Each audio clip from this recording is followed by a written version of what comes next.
কোথাও ঘুরতে গেলে যদি এভাবে ব্যাগ ভর্তি গিফট পাওয়া যায় তাহলে আর ঘরে বসে থেকে কি লাভ বলেন। চলুন চলে যাই আজকে ঘুরতে। হ্যালো এভরিওয়ান, আসসালামু আলাইকুম। এই তো সেই বঙ্গবন্ধু টার্নেলে ঢুকে গেলাম। এখন এখান থেকে চলে যাব আমরা দেশি বিদেশি মেলায়। কত বড় একটা বঙ্গবন্ধু টার্নেল, আসলে ফান করলাম। বাংলাদেশি বঙ্গবন্ধু টার্নেলে তো আর যেতে পারলাম না, তো বিদেশে এরকম বড় বড় টার্নেল প্রতিটা রাস্তায় দেখা যায়। তো সেখান থেকে পার হয়ে এই তো চলে আসলাম দেশি বিদেশি মেলায়।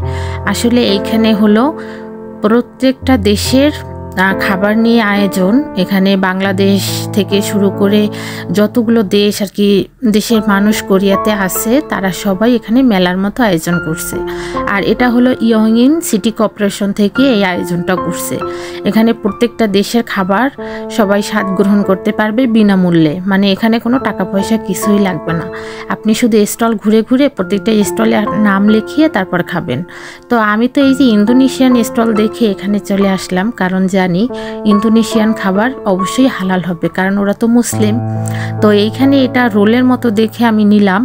আর দেখেন দেখতে কিন্তু ভালো লাগছে, তাই না? কালারটাও সুন্দর, মনে হয় যেন পেঁপে দিয়ে বানাইছে।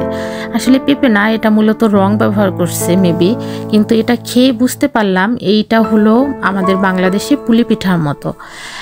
এটার ভিতরে নারিকেল দেওয়া আছে, কিন্তু পুলি পিঠার শেপটা থাকে অন্যরকম, ওরা একটু রোলের মতো করে বানাইছে।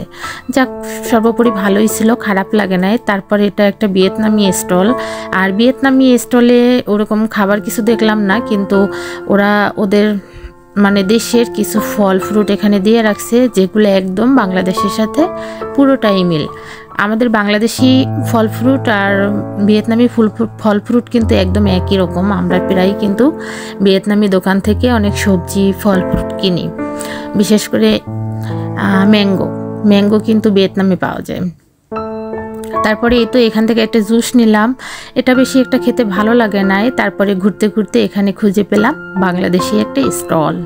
তো দেখেন এখানে কিন্তু ঝালমুড়ির আয়োজন করা হয়েছে, যেটা আমাদের বাংলাদেশের একটা কি বলবো ট্রেডিশনাল বলেন, বা এটা খাবার যেটা সবাই খায় বাংলাদেশে, তাই না? আর এটা অন্য কোনো এলাকায় নাই, মানে অন্য কোনো দেশে নাই।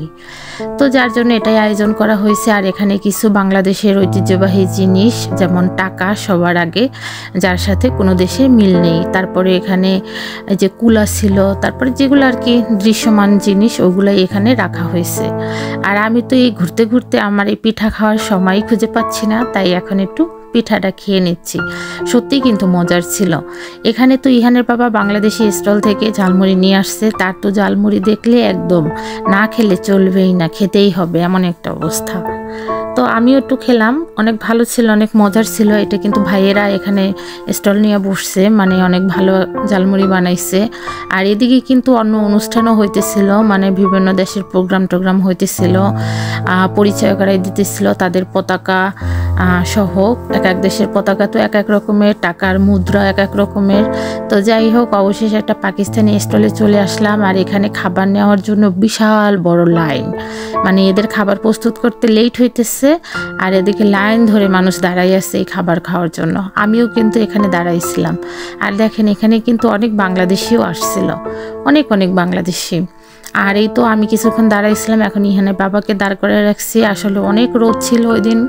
তারপরে এখানে দেখছিলাম বাংলাদেশি রান্না ওরা কিভাবে করে, পাকিস্তানি ফুড ওরা কিভাবে বানায়। তো আমি একটু ভিডিও করছিলাম। এই যে দেখেন অনেকটা বাংলাদেশের মধ্যে, কারণ পাকিস্তানি খাবার বাংলাদেশের সাথে কিছুটা মিলে।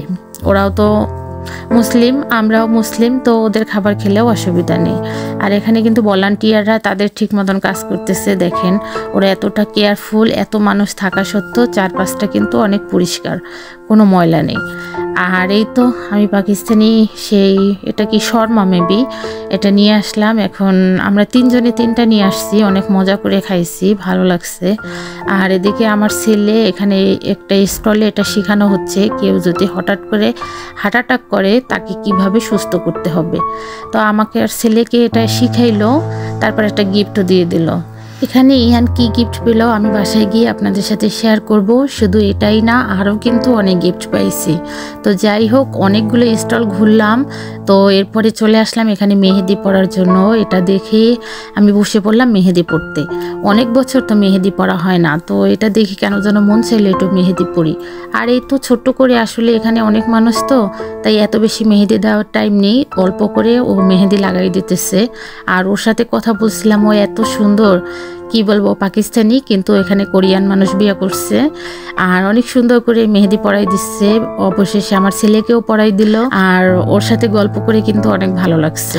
তারপরে এই তো বাসায় চলে আসলাম, আর দেখেন কি কি গিফট পেলাম। আমি পুরো ব্যাগ ভর্তি গিফট পেয়েছি, সেই সাথে এই যে ব্যাগটাও কিন্তু গিফট পেয়েছি। এখানে কি ব্যবস্থা ছিল, মানে স্টলে এই ধরনের জিনিসপত্র, মানে এক এক স্টলে এক এক জিনিসপত্র ছিল। সেখানে গেলে ওরা ফোন থেকে ওদের কিছু আর কি ওয়েবসাইটে ঢুকে ওই যে সাবস্ক্রাইব করে, তারপরে আমাদেরকে এরকম গিফট দিয়ে দেয়।